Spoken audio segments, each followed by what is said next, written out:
Hello everybody, this is Tovitan and I'm sitting here on this throne a bit like Tom Cruise was sitting on top of the world in the late 80s. Whatever he did, it drew serious money.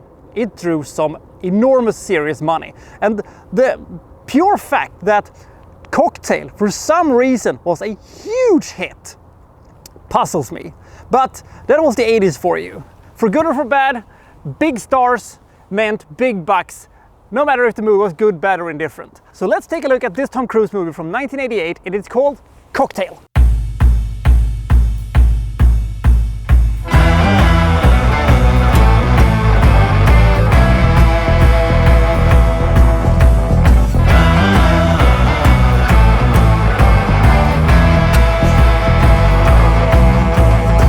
So Brian Flanagan is no longer in the army. His goal in life now is to become rich and successful. He has lots of books about how to become rich and successful. He has some, minorly good ideas of how to become rich and successful, but he's not getting any real jobs anywhere because he kind of lacks experience and he kind of also lacks education about it. And while he starts, on college again to get the education, he starts working at a bar and he strikes up a relationship with Doug, a very cynical man, but a really popular bartender. And before you know it, Tom Cruise is flipping bottles and flipping ice cubes and stuff like that, like he was in the Cirque du Soleil doing, cocktail duties. And people loves it, and their two-man power trip behind the bar kind of becomes almost celebrities, and it becomes a show, and people loved it. But I was sitting there thinking,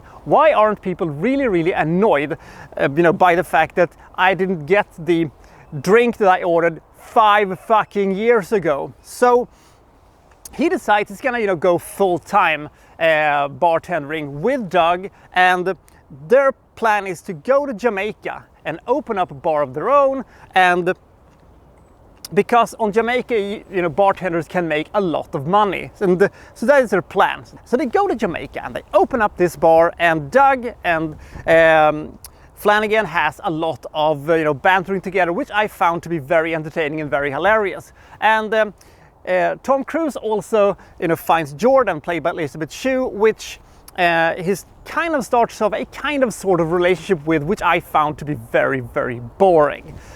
This movie is really about nothing. Basically, this movie is Tom Cruise being a bartender, then Tom Cruise is being a bartender in Jamaica, Tom Cruise is having girl problems, and then the movie is over. And in between that, not a lot of stuff happens. Most of it is very predictable. Most of it seems unnecessary, uninteresting, and kind of a little bit too self-obsessed with itself. And despite this movie not being a very long movie, I still feel like it's going on today. It's a very slow moving piece of business. In short, this movie is kind of horrible actually, but Tom Cruise's presence gives this movie a boost of energy that it wouldn't have had otherwise. Whatever you want to say about Tom Cruise, he brings this weird energy to all movies he's in. You cannot argue that Tom Cruise gives everything in this movie. Whatever he's on screen, whatever movie he's in, is evolved into a better movie thanks to his presence. He brings this weird, unhinged energy to this movie that cannot be duplicated and cannot be sold, in a bottle. It is simply put a weird thing that makes movies better. That is the Tom Cruise presence in this movie. Add to that you have a pretty fun soundtrack and you have a perfect time capsule. If you want to see the yuppie era New York City, this is the perfect way of seeing it. All the furniture, all the clothes, all the haircuts, all the stuff like that. This is legitimately what people had in their homes, wore and had on their heads, unironically. The problem with this movie, however, is that apart from the time capsule thing, I didn't care about anything of this. I didn't care if Flanagan, succeeded in life, or if he, would live under a bridge in 2 years when the recession comes. That's a little sad, by the way. I didn't care about Flanagan's, girl problems and stuff like that, because Tom Cruise gets more pussy than James Bond, so I didn't really care about if he was going to end up with Jordan or not. This movie is also saddled with the problem that it is so goddamn predictable. You could have hang a sign around Doug, what's going to happen to him. You could have hang a sign around Tom Cruise, what's going to happen to him.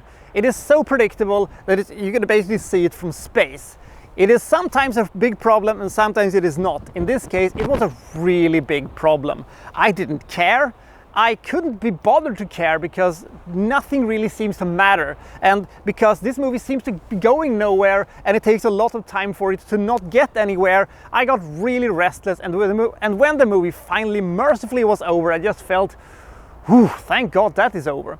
However, there is a weird, interesting, fascinating, entertaining little movie hidden in there underneath all of this rubble somewhere. And Tom Cruise arguably makes this movie much more palatable than I would care to admit. But if you are curious about Cocktail, do see it, but beware that it is a slow-moving, kind of uninteresting movie where nothing really seems to happening.